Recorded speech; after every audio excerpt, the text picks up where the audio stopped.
Hey, what's going on, fight fans? Hey, this is Coach D, the Wild Man, coming at you again. Another episode of MMA Fight Camp. Now, you know I do an MMA Fight Camp. I talk about all things MMA from the pro scene to the local scene. Man, as you can see, man, I keep the party going. I find you the best interviews. And looks like things are on the rise for Bare Knuckle Fighting Championship. They're doing some big, great things. So if you thought you see a little bit here, a little bit there, and you go, okay, what's going on? I got the man Nate Shook, and he's going to tell us exactly what's going on with Bare Knuckle Fighting Championship and why they're growing so fast. Why are we seeing them everywhere? Why people one day got 600 views on their channels to now hundreds of thousands of views in one fight. We're going to go over that. And bottom line, it's growing, period. So let's get into it. Nate, what's going on, brother? Not too much, buddy. How you been? Man, I've been good. Hey, you a longtime friend. We've done this dance on many occasions, on many different platforms. So what is new with Bare Knuckle Fighting Championship at this time? Well, we just came off a very successful event on 9/11, a tribute to the first responders. The show was down there in Daytona Beach, Florida. It was on a Friday night, like I said, on September 11th. It was the most amazing card of 2020 in combat sports. If you don't believe me, check it out on the app. So now BKFC 13 is only 2 weeks away. But before that, we have our new fight series called Toe the Line Fight Series happening this Saturday at Tunica, Mississippi at the Tunica Arena. Okay, so Toe the Line, so that's a new promotion coming online, or how does that all work? So Toe the Line Fight Series is a company that I created that partners local and regional promoters with the Bare Knuckle TV streaming service or app. Mm-hmm. What I do is I go out and I find reputable mixed martial arts and boxing promoters that have been successful in the sports previously that they promote it, and I introduce them to Bare Knuckle Fighting. They watch videos. Some of the fighters or some of the promoters have fought for Bare Knuckle, and then we take their product, we standardize it to give it a uniform look between all the promotions that we're working with, and we stream it live on the Bare Knuckle TV app, which is also the home of Bare Knuckle Fighting Championship. Okay, so they don't become Toe the Line, you just partner with them for that particular event. Correct. Okay. So David Feldman and I sat down and we were discussing how important it is to have bare knuckle fight promotions across the country.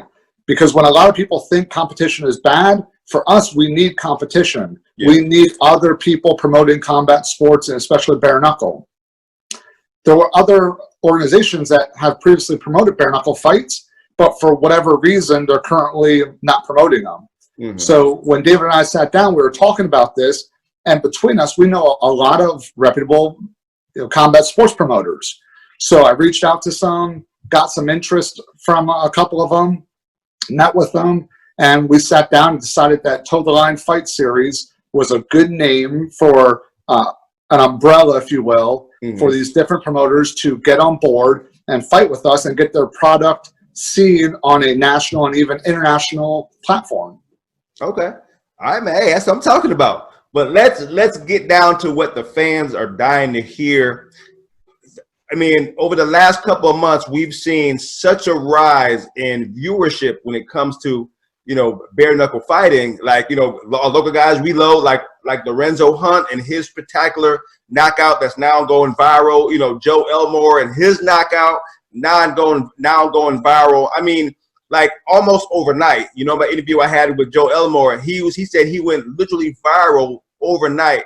What do you contribute to that rise and everybody just seeing it like instantaneously? What can you say?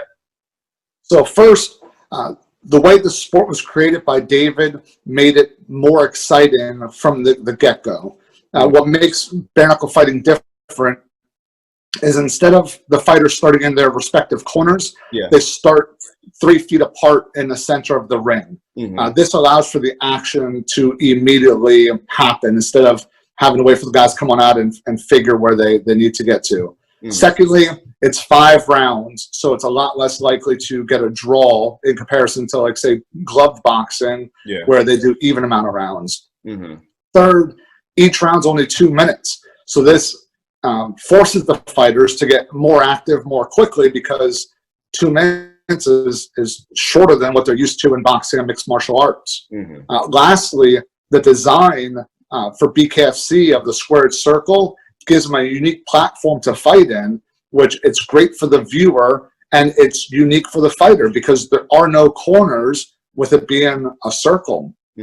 So Dave created this sport to be more entertaining and to be a faster paced combat sport. With that, when they hear the sound of a bare fist landing on someone's body or their face, it's a unique sound, and it gets people excited. Just like, you know, when you hear a clean head kick, people, you know, get all excited.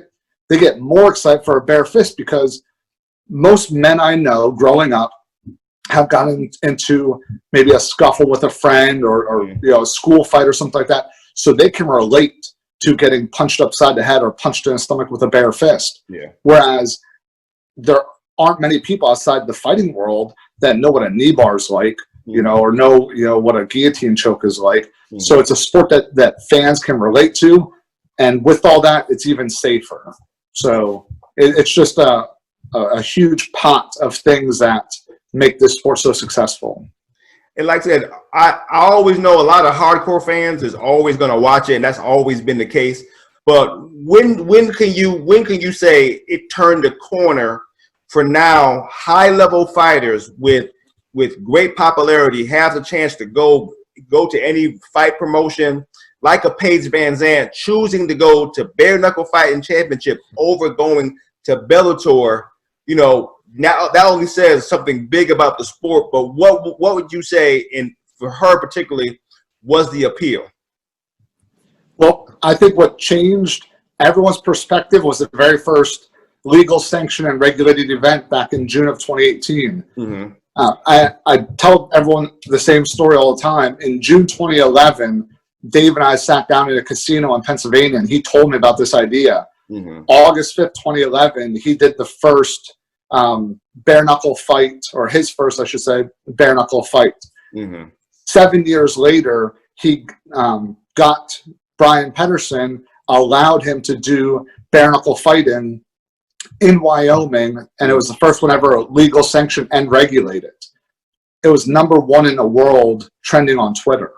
It's huge. So from the very first legal, sanctioned, regulated bare knuckle fighting event, it's garnered popularity. The main event for that card featured former UFC heavyweight champ Rico Rodriguez and had other UFC veterans on. Johnny Bedford, Joey Beltran, our heavyweight champ now, just to name, you know, two of them. And Beck Rollins, of course, was a featured fight on that card. So from the very beginning, people love the sport. Now, what makes it different, because we're getting a lot more eyes on it when they see bigger names coming along and free agents like Paige Van Zandt signing with BKFC over other companies. I think now, after so many events, they're realizing that this isn't just a fad. It's not going away. And garnering guys like Hector Lombard gave us more legitimacy as we went. Chris Lieben, Chris Lytle. I mean, throughout the shows with Kendall Grove, we've had UFC veterans crossing on over, towing the line, and helping the sport grow, which each time we get more and more popular. And that's what we're seeing without a shadow of a doubt. But let me ask the real question that fighters want to know. Talking to Joe, he said, man, he's doing so well after his second fight. He said by the time he gets to 5 fights, if he keeps winning, he said he sees himself easily being a millionaire. Is that possible in bare knuckle fighting championships? So with the offer that BKFC made to Mike Tyson, with the signing of Paige Van Zandt, people are realizing that there is money to be made in bare knuckle fighting. What makes people like those compared to your average fighter, let's say, is the popularity that they're able to bring to the sport. When Paige Van Zandt toes the line, we are going to see, I'm predicting, record numbers of viewerships. This allows fighters on the undercards to make more money. because the more money that's coming in for the company, the wealth is going to get spread. Yeah. So fighters like Joe's making, his fight money, his bonus money, his sponsorships went up. And again, not a dig at any local promotions, but having someone fight on the local scene, they don't get that exposure. So how can they really expect to make that type of money? But when you're getting hundreds of thousands or millions of views coming on in for your fight, more eyes are on the company. So more sponsorships coming in, more money's coming in, more subscriptions are coming in, hence more money's getting made and passed out to the fighters. Okay. And that's without a shadow of a doubt. It's clear to see that it's definitely on the rise. But let's do a pros and cons. What are still some of the hiccups in getting in other states to where you can grow twice as fast? What do you see some of the things that are still holding us back from being everywhere? The holdup is perception. Yeah. People see fighters bloodied up. Joe Elmore's last fight, he got bloodied.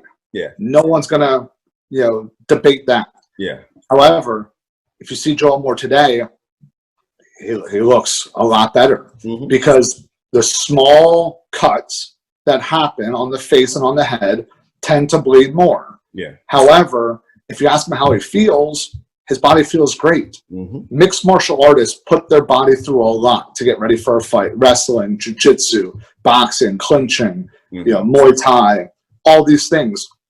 You don't have fighters for bare knuckle complaining about ankle injuries or back injuries.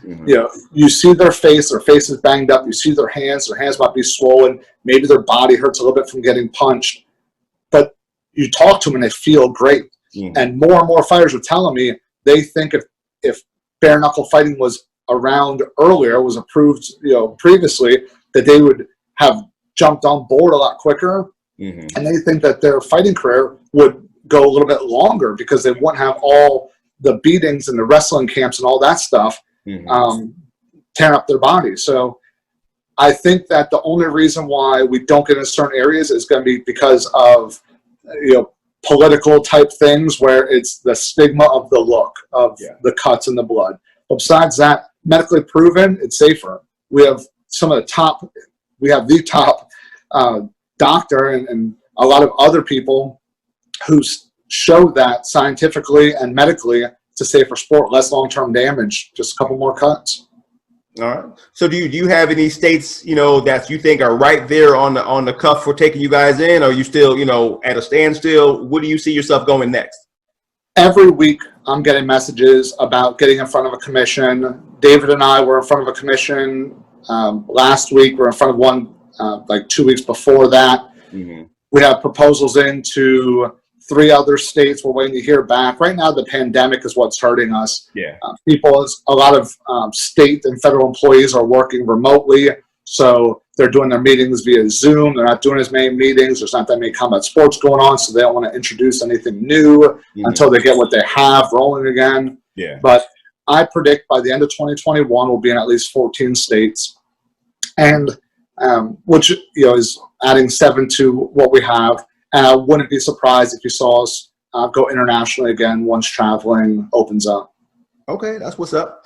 So, like I said, me and Joe, we had a great conversation, and he kind of went over his history of how he got into bare knuckle fighting. Kind of walk the average fighter through, what do they need to do to be eligible to get into bare knuckle fighting championship? Like, so what kind of record they need to have, versatility, where they've been, how can a fighter get to you?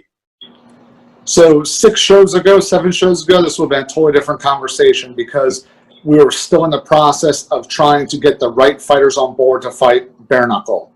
Now I get 60 to 80 applications a day. I get phone calls all day, emails, text, Facebook. You know how people reach out to social media.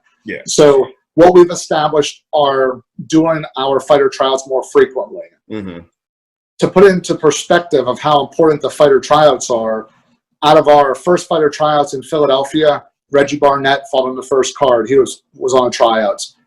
Arnold Adams went to the tryouts, fought on the first card, and ended up winning the heavyweight title. We had Chop Chop Corley at the last tryouts. Mary Ortega, 2 world-class boxing athletes, coming to tryouts. So moving forward, we're going to see a progression of, unless David or I are directly reaching out to fighters because we see something in them. Joe Elmore is someone that I saw a lot of potential in. I reached out to him. We went back and forth. It wasn't the right timing for him, but it got to a point where when the pandemic hit, it became good. Yeah. So we're doing these tryouts now every month, and we have toe the line. So if fighters don't want to do a tryout, then maybe we get them on toe the line. But the fighters that are going to the tryouts, it gives me an opportunity to put eyes on them and see what they have. Okay. So walk me through the tryout. Is it like it's like the Contender Series, or is it just a private viewing where you can see what the guys can do? Explain more about that. So right now, the way the tryouts are set up is the fighters come on in, they do photos, they do an interview. We give them a quick debrief, 10-minute workout just to get them warmed up. They'll get on the mitts with an experienced mitt holder or their coach, go through 2 rounds on the mitts. They'll hit the heavy bag, 2 rounds on the heavy bag. They'll punch the punch meter and see what their punching force is. From there, I get to talk to most of them, if not all of them, throughout the night. And we get to sit there and kind of get a basic feel. Then we go back, we watch the film from different camera angles, and we just see what they bring to the table and then how well we think they match with other fighters. We don't do sparring because we don't want to put boxing gloves on. This isn't bare knuckle boxing. This is bare knuckle fighting. You're allowed to clinch and punch, in the clinch. So we want to make sure that we're doing things objectively and looking in on it. We get with the team, and we've had some people try out multiple times. Yeah. We had a guy who was signed who has a contract but didn't get the fight, and he's been coming to every tryout just to stay in our face, and he's fighting in October. So it's try to the best way, because people send me videos, and I can't sit here and watch a 20-minute video 10 times a day. It's just not feasible. I got you. All right, but that's really out there. I don't think fighters know about that. I think that's very exciting. Do you just register online, or is it an invite only? We post the fighter tryout and the link on Instagram, BKFC_matchmaker. We'll post it out there. They can go to the website. They pre-register. But there's a caveat to that. We had over 200 people contact us about going to the tryouts in Kansas. Out of the 212, I spoke with 61 that confirmed that they were going to be there. 26 showed up.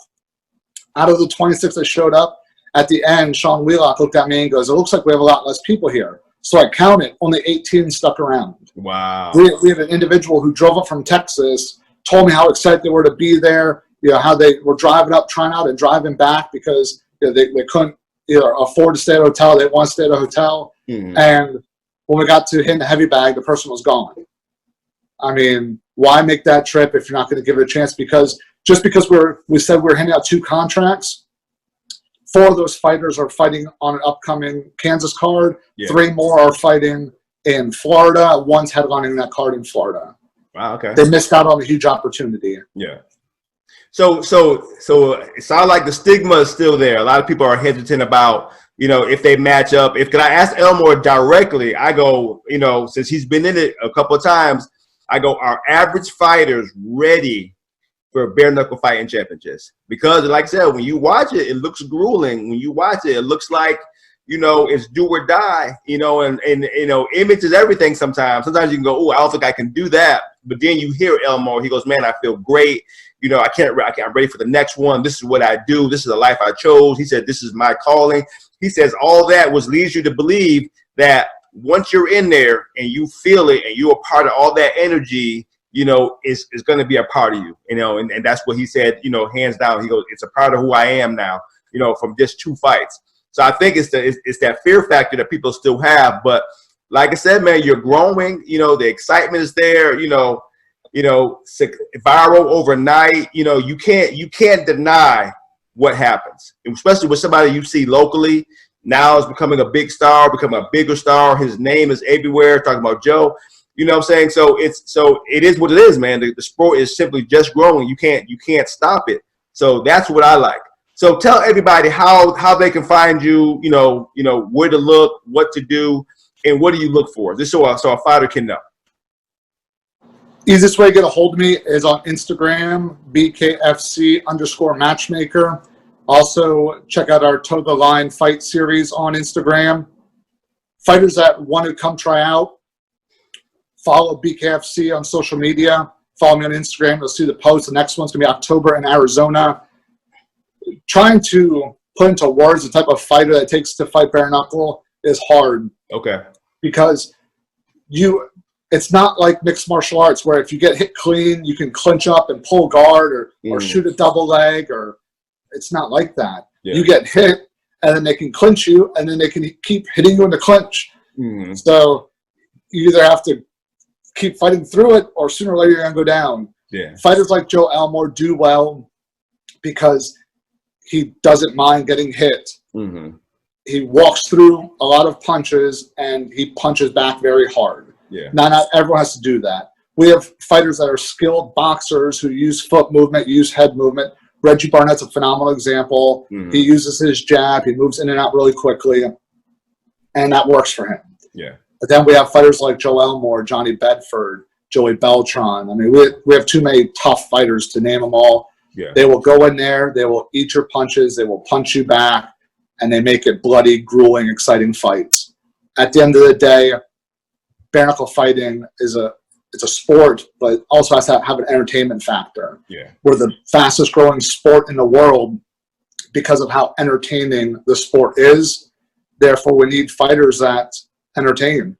Yeah. Well, that's bottom line, fight fans. Hey, you heard it. Nate Shook broke it down for you, let you know exactly what expected to become one of the greats. All you got to do is show up, do the tryout, man. Find out what you're made out of, because you better be made out of something, because Bare Knuckle Fighting Championship is not playing. They're here to stay. You're seeing, once you step in that cage and you fight like you're supposed to fight and you do what you're supposed to do, A, you're going to be seen around the world. B, you can simply be that guy overnight. Just ask Joe.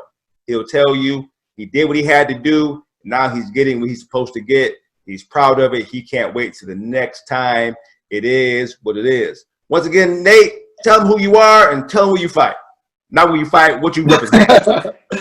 Nate Shook, matchmaker, BKFC, president, Toe the Line Fight Series. We have a show this weekend. Watch it exclusively on the app, bkTVapp.com. It's only $3.99 a month. If you go onto the website and watch it through there, they can watch on the Fire Stick and Roku as well. Thank you so much for having me. It's always great talking to you. I just want to say thanks to two of our major sponsors, Tiger Life Energy Drink, phenomenal energy drink, tastes great. I know a lot of people try to hype their products, but go out there and get one. It's such a clean energy drink. It's truly an amazing product. Also, Fusion CBD products. If you have any CBD needs, please check them out at fusioncbdproducts.com. Look forward to seeing you again soon, buddy, and hopefully we get this legalized in South Carolina. I pitched you to them twice, or Georgia. I'd love to have you at a show and see what's about. Oh, I'm coming one way or the other, because like I said, man, to me, it's a great feeling when you see somebody you know what I'm saying, that you talk to all the time, that you hang out with, and you see them become that guy. It's an emotional feeling. When I seen Joe just blow up and I see what he's doing now and how he can take care of his family and how he's living a better life, with his hands, as a fight fan and as an aggressive guy myself, you love it, man. You love it. Yeah. So I appreciate what you're doing, man. Hey, keep doing it. Keep fighting these guys up to have a chance to do great things, man. I'm going to be there. I'm gonna call it like I see it, and I'm going to give you guys all the shine you can handle, because it is great, man. I love it. I love it. All right, you heard it. This is Coach D doing what I'm doing. Like I said, I will always give you the best interviews. Nate Shook, Bare Knuckle Fighting Championships. He has his own promotion, Toe the Line. It's going to do great things because Nate doesn't play. He always brings you the best because it is what it is. This is Coach D. You'll hear from me again. Peace out.